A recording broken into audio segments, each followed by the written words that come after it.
Baseball, the Yankees, and Ryan Braun, huh?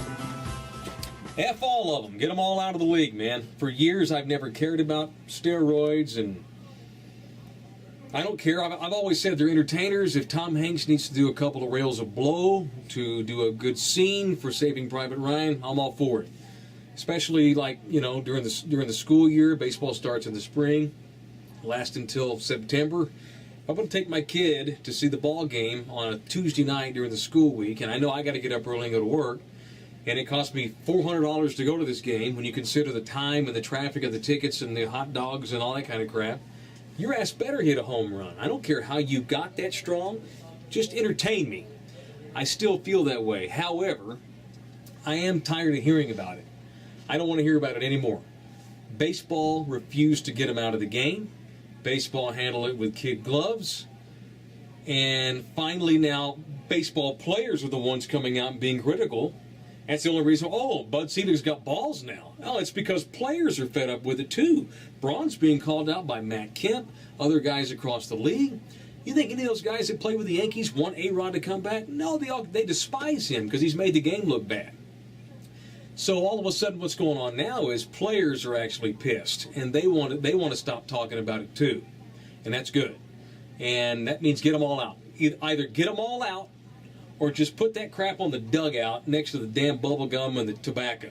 Either let them do it openly, and because I honestly don't care if they do. It's okay. I just want to be entertained. But since we act like we don't want it in the league, then get their asses out. Lifetime bans for everybody that gets busted. Strike one, see ya. And maybe put them on parole. You can, in 3 years, you can apply for reinstatement if you still have the body or the ability to do it then. But, you know, I mean, I'm all for, I'm for, you know, you can come back and get another shot, but I think you should get a lifetime ban and then maybe serve 3 years out of the game minimum. Get them out, or let them, or openly give it to them. One of the two, baseball. Did you guys post the Peter King video that he shot of Garrett? We did have that one day, yeah. I think the buffet put it out on one day of his pregame speech, or his pre-training camp speech. Yeah, he addressed the team.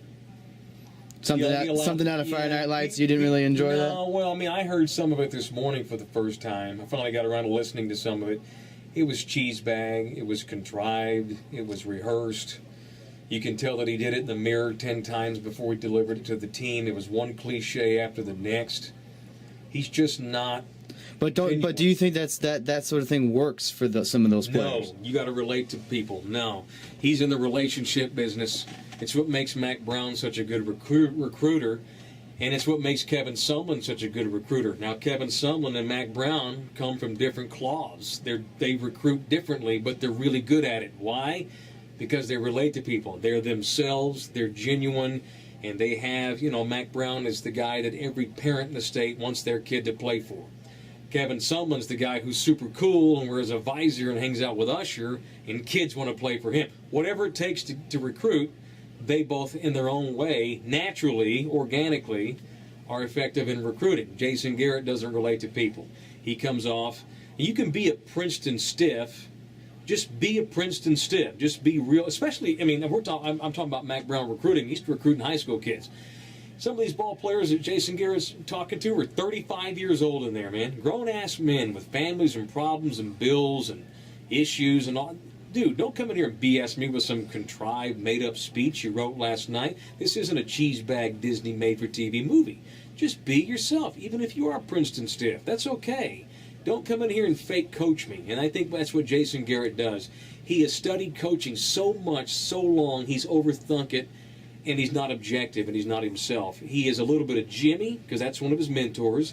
He's a little bit of Tom Coughlin. Wait, who did he work for Coughlin? Or am I getting that mixed up? He worked in Miami. He's a little bit of Saban even, because he worked for Saban, now that I think about it. But he's not himself, and that's his biggest flaw. He doesn't know what makes that thing tick, and that's why it's not going to work. They won't buy into him. They don't believe in him. Good people. Are you going down to Houston next week or no? No. I thought I was. Y'all are. Are you going with him? I'm not going with him. Oh, okay. John Scott is, but I'm not. All right. They wanted to send me, but it didn't work out. Budgets and such. I'm a skeleton host. You know what? I don't know how good I am. I don't know if people love this show or not. All 7 of you that listen every day, I appreciate it. And the other 1,000 that pretend they don't, I appreciate you too, even though I know you listen. How many hosts in the state of Texas do a solo show with no producer, no co-host, no sidekick, and are responsible for all of the content with no budget? I'm a badass.